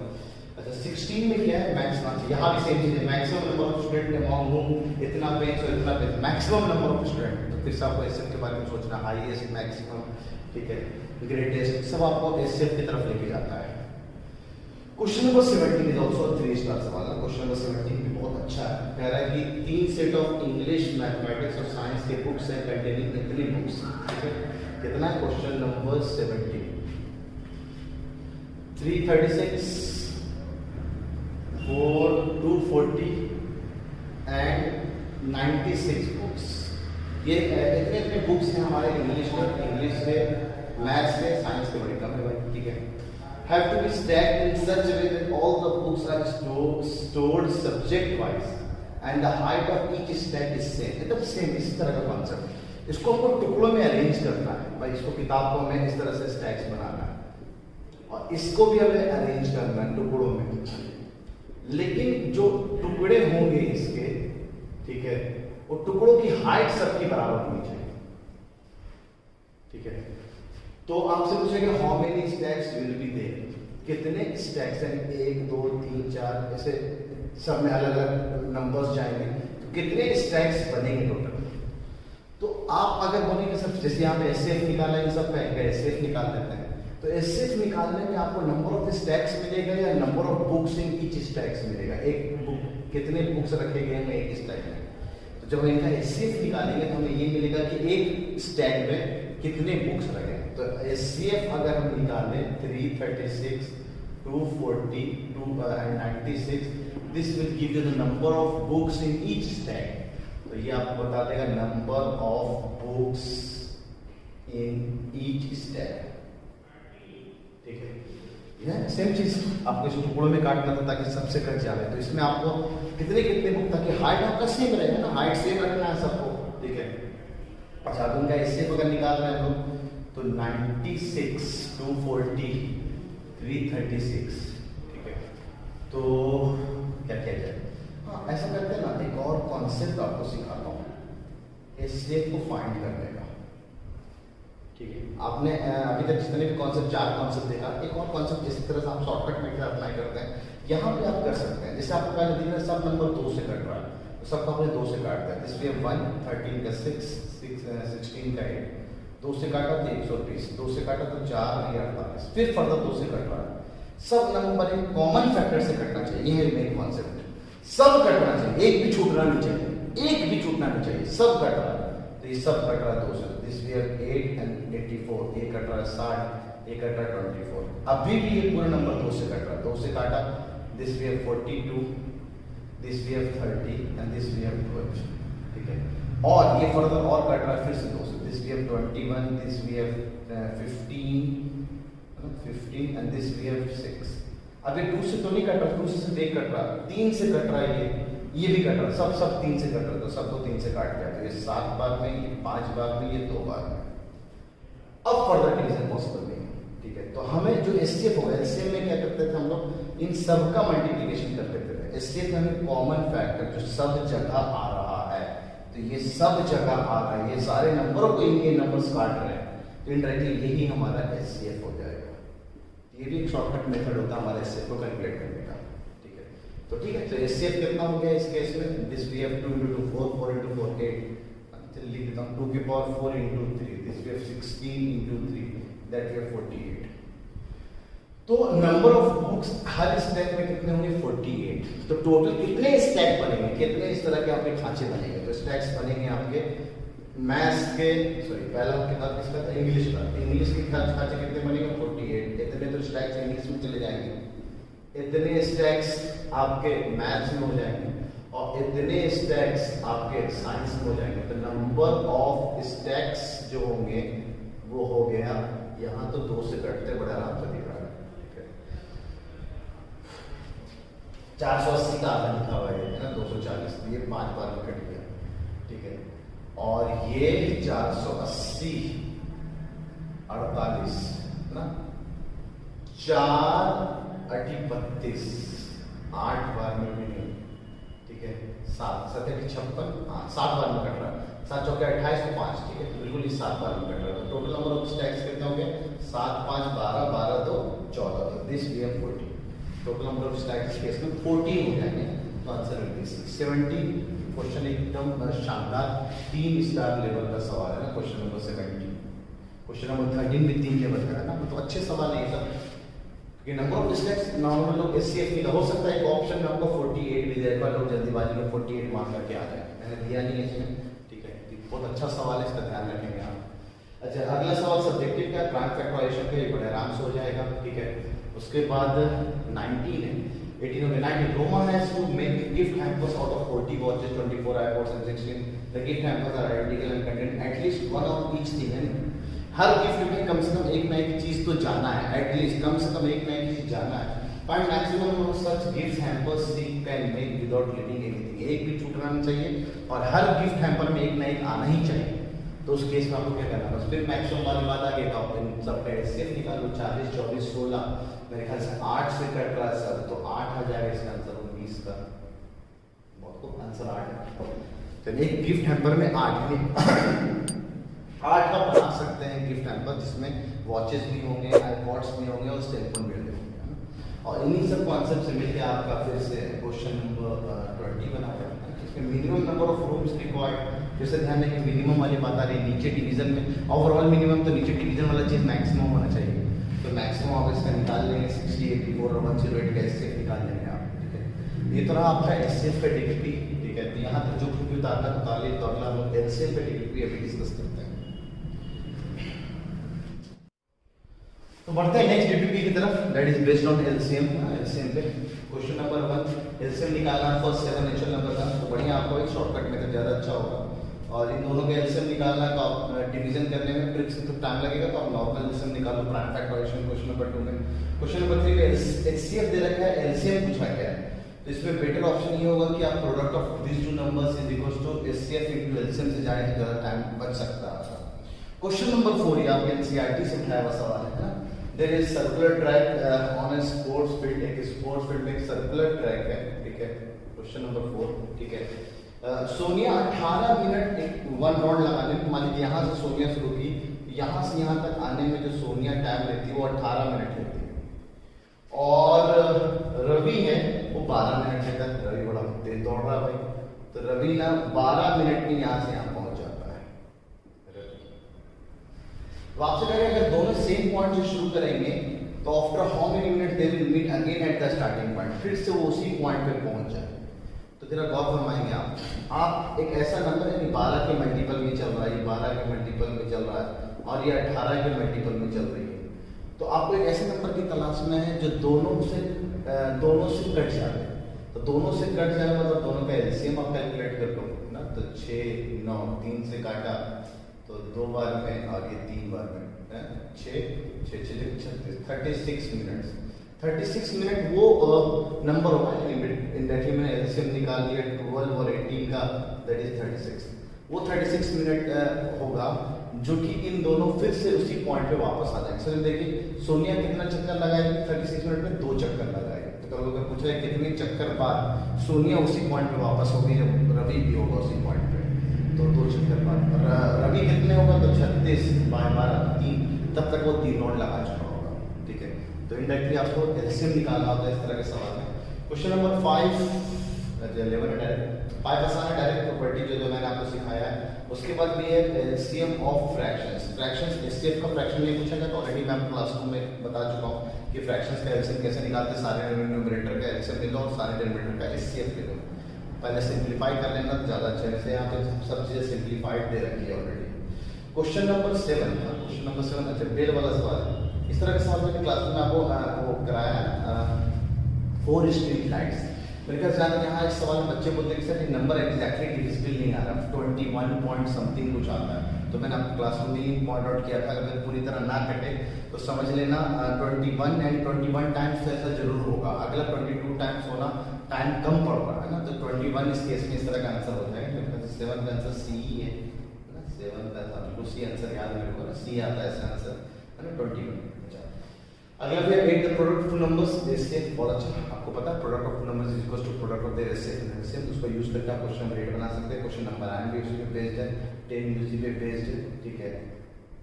9 तो आसान है, उस पे बेस्ड नहीं, डायरेक्ट एलसीएम निकाल सकते हैं पी और क्यू ना, वेरिएबल के पावर में हो तो कैसे एलसीएम निकालना है ना, वो ऑलरेडी मैंने बता रखा है। Question number 11 if the LCM of 8 and 18 is 36। अच्छा एलसीएम एक नंबर ए है और 18 का हमने निकाला तो 36 आया। और अभी जस्ट देख रहे थे हम लोग 36 जो आया तो 12 पटकने पे आ जाता है। ए आंसर तो हमारा 12 दिख रहा है, ठीक है, लेकिन यहाँ पे ए 12 नहीं दे रखा है क्योंकि आगे भी कुछ दे रखा है। HCF of A and 18 is 2। HCF of A and 18 is 2। तो आपसे पूछा गया ए क्या है, तो बढ़िया ना भाई, दो नंबरों का product a into 18 is equal to product of their LCM and HCF. यहाँ से आप कैलकुलेट कर लो तो a इज इक्वल टू 4। बहुत सिंपल है ना सवाल, बस आपको थोड़ा सा घुमाया गया है ना, ये उसी चीज को यूज करना है आपको, ठीक है। ए दे रखा है, बी दे रखा है, सी दे रखा है, एलसीएम दे रखा है और एन पूछा है। क्वेश्चन नंबर 12 हाँ पूछा है, क्वेश्चन नंबर 12 देखते हैं एन कैसे कैलकुलेट करेंगे। हाँ अच्छा है, ये तो डायरेक्ट आसान है, मतलब बस आपको पावर का फंडा पता होना चाहिए कि हम जब एलसीएम निकाल रहे होते हैं तो प्राइम फैक्टराइजेशन के मैक्सिमम पावर उठाते हैं ना। बी में जो है दिस वी हैव 2 3 5 और सी जो दे रखा है दैट वी हैव 3 के पावर n into 5 और इसका एलसीएम दे रखा है 2 का क्यूब 3 का स्क्वायर into 5। तो ये आपको 3 के पावर देखना। अब आपको पता 3 के पावर यहाँ 1 है, 3 के पावर यहाँ 1 है, 3 के पावर यहाँ क्या लेके यहाँ पे 3 के पावर 2 आ जाए तो मैक्सिमम पावर कितना इन्वॉल्व हो रहा है यहाँ पे 2। तो इनको यहाँ पे कितना होना पड़ेगा 2, खत्म कहानी है ना। तो 3 के पावर में आपने मैक्सिमम वाला उठा लिया तो आंसर 2 हो जाएगा। अच्छा क्वेश्चन नंबर 13 देखें, दो रेशनल नंबर है वो एचसीएफ और एलसीएम उसका इक्वल आता है, कि कब पॉसिबल है, क्या वो नंबर दोनों प्राइम होगा। अगर दोनों प्राइम होगा तो हमें पता है प्राइम का एचसीएफ जो होता है वो हमेशा 1 होता है, लेकिन एलसीएम जो होता है वो दोनों का नंबर का प्रोडक्ट होता है तो प्राइम तो नहीं होगा। अच्छा को प्राइम नंबर वो जिनका एचसीएफ 1 आता है ना, 2 और 3 को प्राइम नंबर है, तो इसका एचसीएफ तो 1 आया, एलसीएम 6 आ जाएगा तो ये को प्राइम भी नहीं होगा। कंपोजिट में तो ऑलरेडी हमें पता है, एक ही ऑप्शन बचा कि सर वो इक्वल होगी नंबर तभी उनका एचसीएफ और एलसीएम बराबर आ सकता है, ठीक है। और ऐसे मिनिमम और मैक्सिमम वाले फंडे से देखेंगे एचसीएफ जो भी होगा हमेशा सारे नंबर से छोटा या सबसे छोटे वाले के बराबर, एलसीएम जो होगा वो सारे नंबरों से बड़ा या सबसे बड़े वाले के बराबर। और दोनों अगर बराबर आ रहे तो छोटा वाला नंबर और बड़ा वाला नंबर दोनों को बराबर होना पड़ेगा। तो इस तरह से हम सोच सकते हैं कि दोनों नंबर को बराबर होगा तभी उसका एचसीएफ और एलसीएम बराबर आ सकता है। अच्छा देन ये क्वेश्चन नंबर 16 है 14 सम, जिस तरह का सवाल मैं क्लासरूम में करा चुका हूँ, समझ सकते हैं इनमें भी आ चुका है, ठीक है। Smallest square number which is divisible by each of the numbers 6 9 and 15। अच्छा ये आ गया आपका सवाल जो मैंने आपको परफेक्ट स्क्वायर वाले में सवाल कराया, ठीक है। तो इसको आप एक बार कर लीजिएगा, मेरे ख्याल से इसका आंसर 900 आता है, ये 9th इंटरेस्ट में आया हुआ सवाल है, ठीक है। तो क्वेश्चन नंबर 16 तो आपका डिविजिबिलिटी पे बेस्ड है, वैसे तब भी आपको पता होना चाहिए। ए तो बी 2 डिजिट है, एक 1 से लेकर 9 तक, और एक नंबर हमने बनाया है ए बी और बी ए को उलट के हमने जोड़ दिया, ठीक है। तो वो जो नंबर होगा वो हमेशा इसका मल्टीपल होगा, ठीक है। आपको अगर पता होगा कोई अगर 2 डिजिट का नंबर उसको हम 10 टाइम्स a प्लस b लिख सकते हैं, और अगर मैं इसको बी ए लिखूंगा तो 10 टाइम्स b प्लस a लिख सकता है। इन दोनों को जोड़ा गया है तो लाके यहाँ पे जोड़ देते तो 10a plus b added with 10b plus a, तो ये b और b और ये a ऐड हो गया तो ये 11a प्लस 11b, 11 कॉमन ले लिया तो a प्लस b। तो this number is always multiple, 11 का मल्टीपल है, साथ ही a प्लस बी का भी मल्टीपल होगा हमेशा। तो 9th के सबसे लास्ट में ना प्लेइंग विद नंबर्स करते हैं। 8th क्लास में इस तरह के कॉन्सेप्ट बहुत सारे दे रखे हैं, तो बस सवाल इसलिए भी डाल दिया था मैं कि 9th वाले बच्चे थोड़ा 8th का जो लास्ट का कॉन्सेप्ट है वो रिवाइज करने हैं, ताकि 9th में उनको फायदा हो जाएगा। ठीक है, तो वो नंबर हमेशा 11 से कट जाएगा। क्वेश्चन नंबर 16 था। 16 के बाद we have 73 measuring rods. Find the least length of cloth that can measure exact number of times using any of the rods। तो बस बढ़िया है, तो आप इन सब का एलसीएम निकाल लीजिए, आपका हो जाएगा एलसीएम। लीस्ट आपको एल कर रहा है एलसीएम। अच्छा, traffic lights 3 different road crossing change at 48, 72 and 108 seconds respectively. 8 बजे ऐसा हुआ है, तो बताओ अगला कब टाइम होगा जब फिर से ये लोग वापस आएंगे। तो आप सेकंड्स के हिसाब से इनका एलसीएम निकालिए। ऑलरेडी पहले बता रहा हूँ इसमें, इस सवाल में एलसीएम निकालते हैं कॉन्सेप्ट। कब ऐसा होगा जब ये सारे लाइट्स जो है फिर से जलेंगे, तो 108 है ना, तो 2 से काट लेते हैं, 2, 24, 3, 6, 5, 4, मेरे ख्याल फिर से 2 से जा रहा है, दिस भी 12, 18, 27, अब ये 3 से जा रहा है ना, 4, 6 और 9, फिर ये 3 से ही जा रहा है। ठीक है, ये 4 रह गया, ये 2 हो गया, ये 3 हो गया, तो इन सब का मल्टीप्लिकेशन हमारा एलसीएम हो जाएगा। तो कितना हो जाएगा, 4, 4, 16, 16 32, 32 और ये 27 है ना, 7 दूनी 14, 7 21, 1 22 और ये 64, 4 this we have 6, 864 seconds. 864 seconds को मिनट में कन्वर्ट करते हैं कि कितने मिनट के बराबर हो रहा है, तो 60 से काटते हैं ना। 6 के हिसाब से, 6 के हिसाब से ये एक बार में, और 26 और 26 यानी 24 4 बार में। ठीक है, 24 फिर 24 यानी बहुत परफेक्ट, 24 यानी 4 बार में 144, 860। ठीक है, 100 कितना 660, 6 एक बार में, 26 26 4 बार में, फिर है ना, अभी 10 भी है। ठीक है, 10 तो बाकी है एग्जैक्टली, तो 4 बार फिर से 4 है ना, डिवाइड बाय 10, 10 से और काट रहे हैं, तो ये हो जाएगा 10 के हिसाब से 2 से काटा, 7 72, ये 5, तो 72 5 यानी 70, 70 यानी 14 मिनट, तो कन्फर्म हो रहा 2 सेकंड है ना, 14 मिनट कन्फर्म हो रहा है यहाँ पे, 14 मिनट जाना है कोई चीज़। ठीक है, तो 7 मिनट आंसर इसका हेल्प करेगा। क्वेश्चन नंबर 18 का भी आ रहा है 7 वाला है, कहीं कैलकुलेशन करने में मिस्टेक हुआ, एक बार आप चेक कर लीजिएगा इसका ना, कि कॉन्सेप्ट यही है, जो भी आपको यहाँ पे सेकंड मिलेगा है ना, इतना मिनट इतना सेकंड, तो 8 में उतना आप जोड़ लीजिएगा। तो एक बार इसको चेक कर लीजिएगा आप कैलकुलेशन है ना। 18 के बाद भी है 21, चलिए 18 के बाद 19 इसी फट्टे में काम कर रहा है ना, आपको आवर पता चल जाएगा, उसके बाद उसमें ऐड कर लिया, 10 बजे स्टार्ट किया गया था है ना। 19 के बाद 20 भी इसी तरह का कॉन्सेप्ट है जो मैंने क्लासरूम में कराया। 20 के बाद भी है 21 और 24, सब्जेक्टिव सवाल में 21 क्या कहता है, determine the smallest 6 digit number is exactly divisible by 8, 15 and 21। 6 digit का सबसे स्मॉलेस्ट नंबर तो ये हुआ। अब ये क्या 8, 15 और 21 से कट रहा है? नहीं सर, बिल्कुल नहीं कट रहा। तो आपको दिख रहा है मेरे को 21 से नहीं कटेगा, तो उस हिसाब से आपको क्या करना, पहले 8, 15 और 21 का एलसीएम निकाल लो। ठीक है, वो सबसे बड़ा नंबर जो इन सबसे कट जा रहे हैं, ठीक है, वो सबसे छोटा नंबर जो इन सबसे कट जा रहे हैं।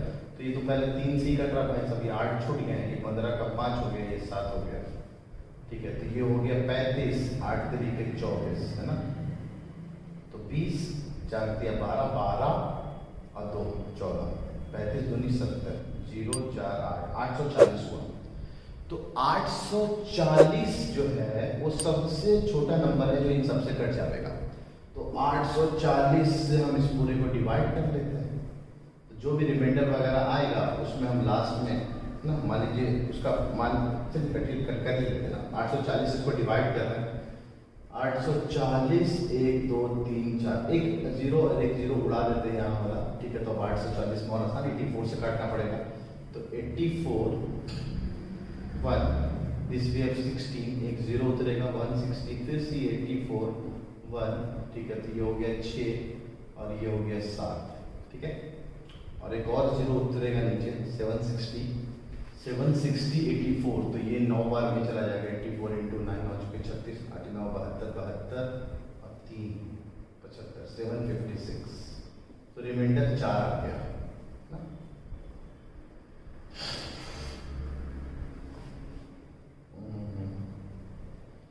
तो इसको पूरी तरह काटा जावे तो ज्यादा अच्छा है, ठीक है। तो देख लेता हूँ इसको,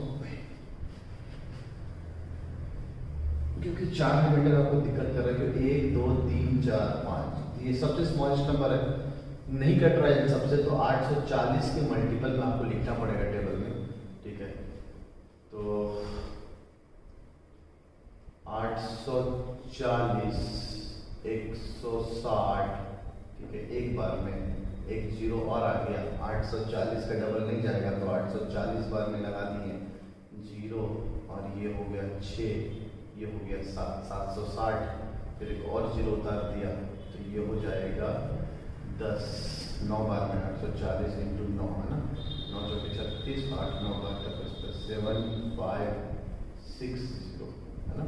तो ये जीरो ये 40 आ जाएगा रिमाइंडर, ठीक है। अच्छा, तो 40 अगर रिमाइंडर आ रहा है तो इसका आंसर मेरे ख्याल से 1,08,000 बिल्कुल 8,08,000 आ रहा है। 40 रिमाइंडर आ रहा मतलब अगर इसको पूरी नंबर को हमें काटना होता 840 से तो घट क्या रहा है। अगर मैं इस 840 में 800 और जोड़ दूं तो ये 840 बन जाएगा और ये पूरी तरह कट जाएगा। तो यानी अगर हम 1,00,000 में 800 और जोड़ दें तो 1,08,000 ये जो नंबर होगा वो पूरी तरह 840 से कट जाएगा। यानी 840 से अगर कट जाएगा यानी एलसीएम ऑफ दिस नंबर से कट रहा तो इन नंबरों से भी तो कट ही जाएगा कि 840 का मल्टीपल लिखा हुआ है चीज। तो इस तरह का सवाल एक अच्छा सवाल है, इसको स्टार मार्क रखेंगे। 21 सवाल एक अच्छा है, ठीक है। स्मॉलेस्ट पूछ रहा है, अगर कोई लार्जेस्ट अगर पूछ देता 6 डिजिट का तो यहाँ पे 99999 लिखते फिर डिवाइड करते। लार्जेस्ट है, लार्जेस्ट हम उसमें ऐड नहीं करेंगे, उसमें फिर हम सब्ट्रैक्ट कर रहे होते हैं। जो भी यहाँ पे रिमाइंडर आ रहा है तो उसको डायरेक्ट सब्ट्रैक्ट कर लेते हैं, ठीक है। तो इस तरह का सवाल आपका आ सकता है क्वेश्चन नंबर 21 की तरह, ठीक है। इसको स्टार मार्क करें। 22 तो एकदम इसी तरह जैसे सोनिया रवि वाला सवाल किया था। 23 अक्सर लोग इसमें हमें मिनिमम लिखा हुआ है, इस कंफ्यूज करने के लिए मैंने दिया सेम सवाल इसी तरह का हम लोगों ने एसएफ में किया हुआ है। मिनिमम में आप कंफ्यूज ना हो, ये आपसे लिस्ट ही पूछा जा रहा है। अच्छा, लिस्ट का इनडायरेक्ट मतलब ये नहीं कि आप यहाँ पे एलसीएम निकालें, यहाँ पे लिस्ट नंबर ऑफ टाइल्स पूछ रहा है तो लिस्ट नंबर ऑफ टाइल्स यानी नंबर ऑफ टाइल्स लिस्ट करना, तो डिवीजन वाले चीज को मैक्सिमम करना है। इस सवाल में आपको एसएफ ही निकालना है, ठीक है। अच्छा, क्वेश्चन नंबर 25 आसान है, ठीक है। 1 से लेकर 10 तक आपको एलसीएम निकालना, बस याद रखना 25-20 इसका आंसर आता है, ठीक है। 2520 आंसर आता है। क्वेश्चन नंबर 24 अब यहाँ लास्ट सवाल है, अच्छा है सवाल, इसको देखेंगे 24। क्वेश्चन नंबर 24 यहाँ देखते हैं। कह रहा है आपको एक नंबर चाहिए जो कि हम जब उसको 28 से डिवाइड करें तो रिमाइंडर जो आवे वो 8 आवे, और जब उसको हम 32 से डिवाइड करें तो रिमाइंडर जो आए वो 12 आए। तो आपको एक ऐसा नंबर चाहिए जो 28 से कटने पे 8 रिमाइंडर छोड़े, 32 से कटने पे 12 रिमाइंडर छोड़े। तो आप क्या करें भाई, कटना है दो नंबर से तो क्यों ना दोनों का पहले एलसीएम निकाल लेते हैं। इन दोनों का एलसीएम क्या हुआ, 2 से काटा 14, ये 16 हो गया, फिर 2 से काट लिया ये 7 हो गया, ये 8 हो गया। अभी कट नहीं रहा नंबर, ये 4 7 56 इंटू 4 तो 4 20 और 2 22 224 हो गया। तो एलसीएम जो आया 28 और 32 का वो 224 आया। इस तरह के सवाल को टीचर्स अक्सर रटवा देते हैं, बेटा क्या करते हैं, देखो इस नंबर में बड़ी खास बात है, 28 में जो रिमाइंडर हम हटाएंगे तो 20 आएगा, और 32 में भी हम जो रिमाइंडर हटाएंगे जो दे रखा है वो भी 20 आएगा। इस सवाल में अक्सर खास बात ये चीज चल रहा होता है, इस नंबर को हम हटाएंगे तो 20 आ रहा है, इस नंबर को हटाएंगे यहाँ 20 आ रहा है। तो ये जो नंबर आया 20 ना, जो एलसीएम आया उसमें से हटा देना, आपका आंसर आ जाएगा, आंसर 204 होगा। अब बात आती है क्यों ऐसा काम क्यों कर रहे होते हैं कि हम लोग आंसर हमारा आ जाता है ऐसा करने के बाद, ठीक ठीक है। तो उसके पीछे आप इस सवाल को आप ऐसे करो कि 224 जो है वो 28 के मल्टीपल में, 28 से कितने बार में कट, तो 28 और ये 8 64, तो 8 बार में चला जाएगा ना, तो रिमाइंडर कितना आएगा 0। अब आपको चाहिए कि रिमाइंडर 8 छोड़े, है ना, रिमाइंडर 8 छोड़े। अगर इस नंबर को हम 8 से डिवाइड करें तो ठीक है, 28 से डिवाइड करें तो आप क्या करो कि इसको एक और 28 को हटा लो, यानी इसको हम 7 + 1 लिख लें, यानी 7 बार में काटे और एक 28 को हम इधर लिख लें। अब आपको यहाँ पे रिमाइंडर कितना चाहिए, a = pq + r, याद होगा आपको ना, यूक्लिड डिवीजन लेमा में मैंने इस बात को पढ़ाया था आपको, या आपको ये पढ़ा डिविडेंड = डिवाइजर × कोएफिशिएंट प्लस का रिमाइंडर, वो वाला फंडा भी लगा सकते हो आप। तो अब रिमाइंडर यहाँ पे मुझे 8 चाहिए, यानी 224 को हम अगर 28 से डिवाइड करें तो हमें रिमाइंडर 8 आना चाहिए। तो आपने क्या किया, 28 × 7 प्लस का यहाँ पे रिमाइंडर 8 चाहिए। अब ये जो 20 है वो 20 को तो आपको चाहिए यहाँ पे, तो ये चीज चाहिए आपको 8 का रिमाइंडर, तो इस 20 को आपने इधर भेज दिया, तो 204 है ना, 24 में 20 घटा दिया, तो 28 × 7 प्लस का 8, यानी अगर 204 को हम 28 से डिवाइड करेंगे तो वो रिमाइंडर 8 छोड़ेगा। तो जो कंडीशन उसको फुलफिल करना है। सेम काम है, ये जो 20 है वो सेम काम आप कल को 32 के लिए कर लो, उसको 224 को 32 का मल्टीपल में लिख लो। अब उसमें जो भी जितने बार में कट रहा है उसमें आप कर लो। तो बेसिकली मेन फंडा ये होता है, इसमें करने में टाइम लगता है, इसलिए टीचर आपको रटवा देता है, बेटा ये देखना, इन सब सवालों में सबसे खास बात होती है जो भी रिमाइंडर आ रहा है उसको यहाँ से सब्ट्रैक्ट करो, और जो भी रिमाइंडर यहाँ आ रहा है उसको यहाँ सब्ट्रैक्ट करो, हमेशा सेम आएगा। कल को 3 नंबर में भी दे रखा तो तब भी वो सेम आएगा, ठीक है। तो इसलिए बच्चे इसको याद कर लेते हैं, ऐसा कर लो ना। ये 9th प्रिंसिपल का बड़ा अच्छा सवाल है, ठीक है। तो क्वेश्चन नंबर 21 और क्वेश्चन नंबर 24 है ना, ये सब सवाल को मार्क करके रखो, रिवीजन के लिए। ये सब सवाल आप नए कॉन्सेप्ट सीखते हो, ठीक है। तो वीडियो को पॉज करके यहाँ तक जो कुछ उतारना आप उतार लीजिए। तो बढ़ते हैं नेक्स्ट सबसे लास्ट डीपीपी की तरफ, that is based on divisibility and cyclicity. बढ़ते हैं नेक्स्ट डीपीपी की तरफ, है ना, the last DPP that is based on divisibility test and cyclicity table. तो इसमें से क्वेश्चन नंबर 1 ना 3 से शुरू है। क्वेश्चन नंबर 1 आसान है, आपको x y z की लिस्ट वैल्यू चाहिए जिससे ये नंबर 9 से कट जाए। तो 9 से कट के लिए क्या होता है, सम ऑफ डिजिट 9 से कटना चाहिए। तो सम ऑलरेडी पहले से 7 है, 5 और 2, तो बचा क्या, सबसे लिस्ट जो हम यहाँ पर रख सकते हैं वो 2 रख दो, 7 2 9 हो जाएगा। क्वेश्चन नंबर 2 तो 9th एंट्रेंस में 2 बार आ चुका है सेम सवाल, और 9th एंट्रेंस के एनसीईआरटी में 8th में एनसीईआरटी में दे रखा है।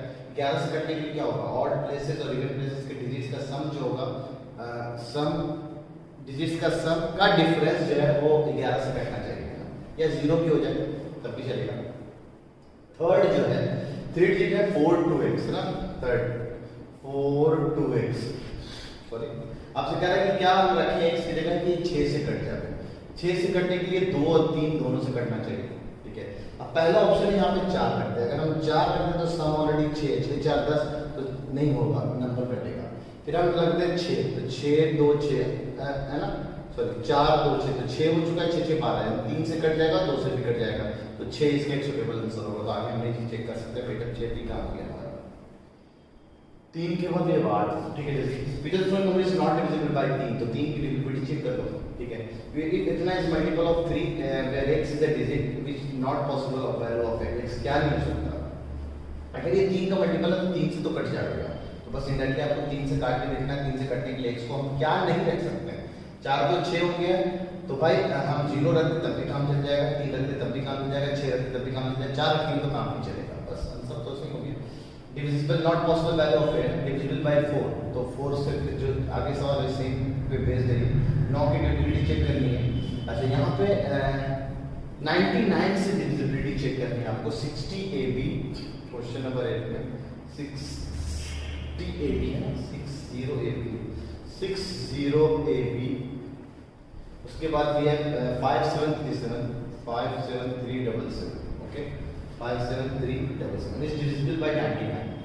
ये 99 से कट रहा था, 9 से भी कटेगा, 11 से भी कटेगा।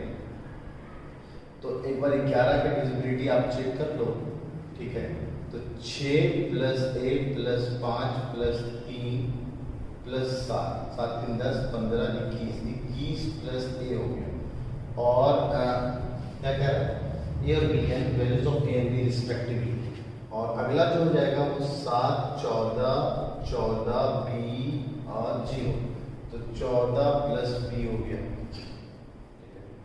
अब इन दोनों में आपको ये पता करना है कि 9 से कटे, फिर इन दोनों का फाइनल सम जो हो गया 5 और ये 3, 35 a प्लस बी।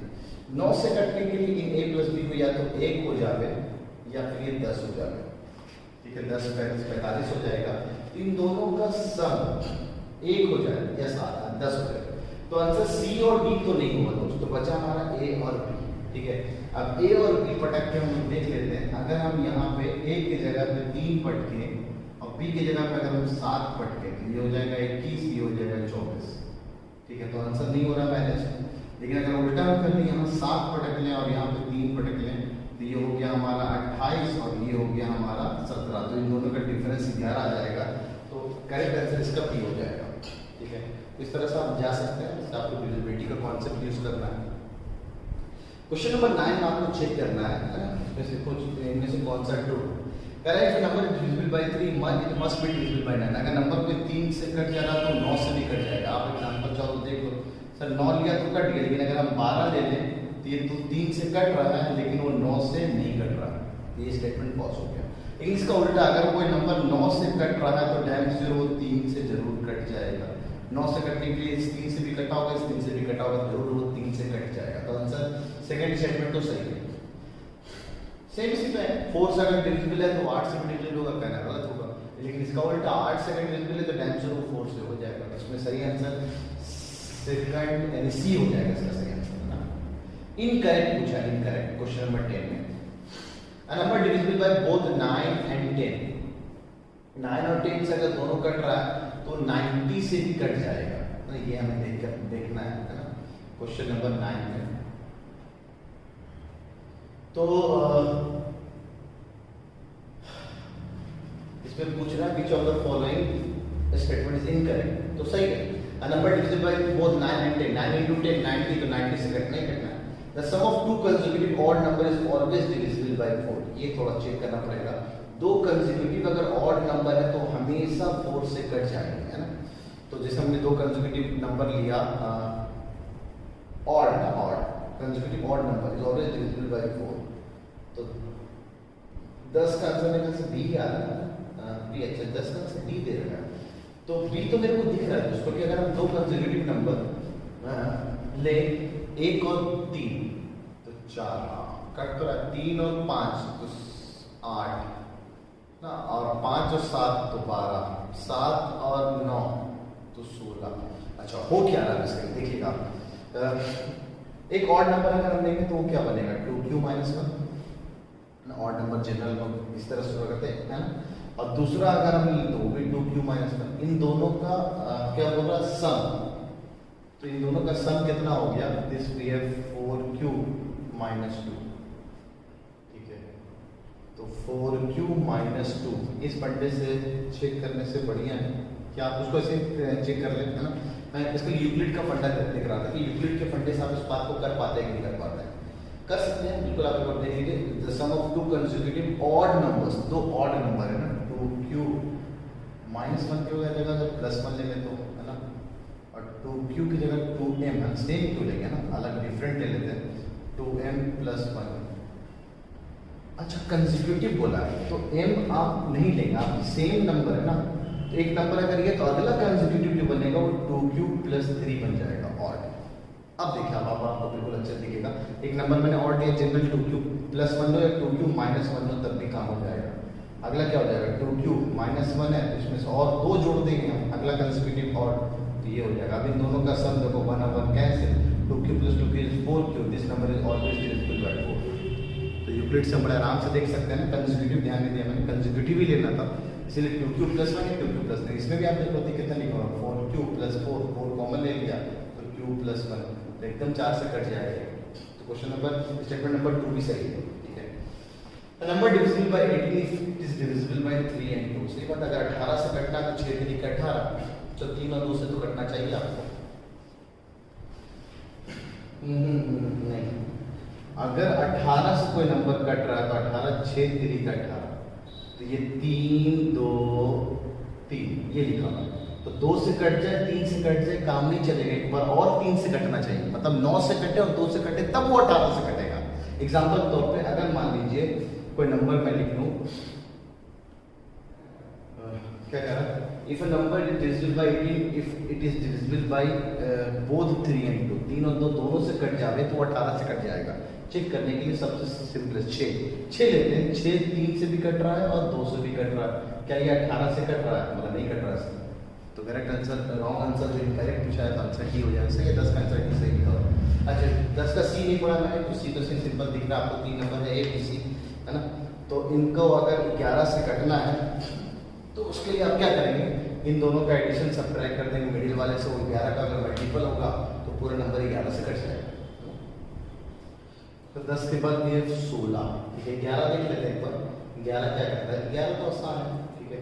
मैं ये चेक करना है कि नंबर किस किस से कट जा रहा है, तो बस आप 5 से तो नहीं कटेगा, ठीक है। अब 9 11 3 बस हम निकाल के एक बार चेक कर लो। सबसे 3 और 9 का फंडा भी चेक हो जाएगा। 99 के लिए 9 और 11 चेक कर लो। 88 के लिए 8 और 11 चेक कर लो। पहले 8 चेक करना, ठीक है। सिमिलरली यहाँ पे 99 के लिए पहले आप 9 चेक करना। वैसे आसान है, तो ऑप्शन दे रखा है। 25 की डिजिबिलिटी मैंने बता रखा था। 17 14 के लिए 7 into 2 पहले 2 चेक करो, उसके बाद 7 पे जाना, ठीक है। अच्छा यूनिट डिजिट पूछा गया इन सबका प्रोडक्ट का। ये नहीं क्या बैठ के इनका प्रोडक्ट करने लगो, डायरेक्ट आपको पता करें इसका यूनिट डिजिट चाहिए। 281 into 15 into 16 into 18, ये तो 5 आ जाएगा। 5 के 30 और 8 into 0 0 आने वाला, तो लास्ट डिजिट इसका 0 हो जाएगा, ठीक है। तो लास्ट डिजिट को सिर्फ लास्ट डिजिट से मतलब होता है, वो कॉन्सेप्ट यूज किया हमने। 17 18 इस तरह के सवाल मैं ऑलरेडी आपको करा चुका हूँ ना क्लास में, है ना। बस आप ये पता करो साइक्लिसिटी क्या है। इसलिए बस रिवीजन के लिए मैंने क्वेश्चन नंबर 20, अच्छा 20 क्वेश्चन नंबर 19 कर लेते हैं रिवीजन के लिए, बस है ना। एक बार और रिवाइज हो जाएगा। 7 के पावर 71, 6 के पावर 59, ठीक है, और 3 के पावर 65, 3 के पावर 65 चेक करना। 7 4 की साइक्लिसिटी रखता नहीं आता तो 7 का पावर देख लो। 7 के पावर 1 7, 7 के पावर 2 49 यानी 9 आएगा। 7 के पावर 3 63, 7 9 7 के 21, 7 के पावर 4 21, 7 4 की साइक्लिसिटी रखेगा। 4 से काटा तो 68, है 3 रिमाइंडर आया। 7 के पावर 3, 7 के पावर 3 आखिरी में कितना आएगा? तो ये लास्ट में 3 आने वाला है। 6 की साइक्लिसिटी हर बार 6 आता है। 6 कम 6 करना है 36 6 आएगा, तो इसमें तो लास्ट में 6 ही आने वाला है। और इसकी अगर हम बात करें 3 में, तो 3 में भी 4 की साइक्लिसिटी। 3 के पावर 1 3 होता है, 3 के पावर 2 9 होता है, 3 के पावर 3 27 का 7 आएगा, 3 के पावर 4 7 9 63 7 के 21 यानी 1 आएगा। अब इसको हम 4 से काटे, 4 64, एक रिमाइंडर छोड़ेगा तो 3 के पावर 1 कितना है? 3, तो लास्ट में 3 आएगा। तो लास्ट डिजिट को से मल्टीप्लाई करके 3 3 9 9 चौके 54, तो लास्ट में 4 आएगा 54, तो लास्ट डिजिट 54। अच्छा अगर सब्ट्रैक्शन किया जाए 7 के पावर 27, है ना, पिछले देखा तो हमने 4 की साइक्लिसिटी रखता है 7, तो 4 से काटा तो रिमाइंडर कितना है? 3, है ना। तो 3 रिमाइंडर कितना आएगा? लास्ट डिजिट 3 हो जाएगा। सब्ट्रैक्टेड भी कितना लिखा हुआ है? 3 के पावर में 14, ठीक है। 3 के पावर 4 की साइक्लिसिटी रखेंगे 14 है, 2 रिमाइंडर आएगा, 2 रिमाइंडर में लास्ट डिजिट 9 आएगा। अब इसका आंसर क्या होगा? अब 3 में से 9 घटाएंगे तो कितना बचेगा? तो यहाँ पे कैरी लेंगे आप जरूर, है ना। तो 13 में से 9 घटाएंगे तो लास्ट में कितना आने वाला है? 4 आने वाला है। लास्ट में 4 आ जाएगा, 80 हो जाएगा। सॉरी 4 किसमें? इसी में, तो सी हो जाएगा। और बाकी जो पैसेज टाइप सवाल है ना, इस तरह के सवाल तो मैं क्लासरूम में किया था ना, 21 22 23 24 25। फिर भी अगर आपको कोई भी डॉट पूछना हो तो बिंदास पूछ सकते हैं, इसमें से कोई भी डॉट पूछना हो, ठीक है। तो this is the end of all your DPPs जो हमने आपको दिया है, ठीक है।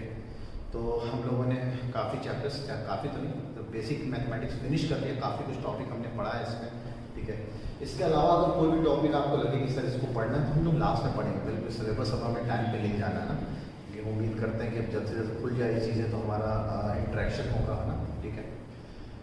तो on the next time we will start with polynomials. Polynomial शुरू करेंगे, ठीक है। तब तक आप इसका यहाँ तक पूरा कर लेंगे, क्योंकि मैं हो सकता है जल्दी आपका एक टेस्ट लूँ, है ना। जितना कुछ पढ़ा दिया उस पर बेस्ड आपका टेस्ट होगा, ठीक है। बहुत दिनों से टेस्ट नहीं हुआ आपका, ठीक है। तब तक कि आप अपना ख्याल रखें।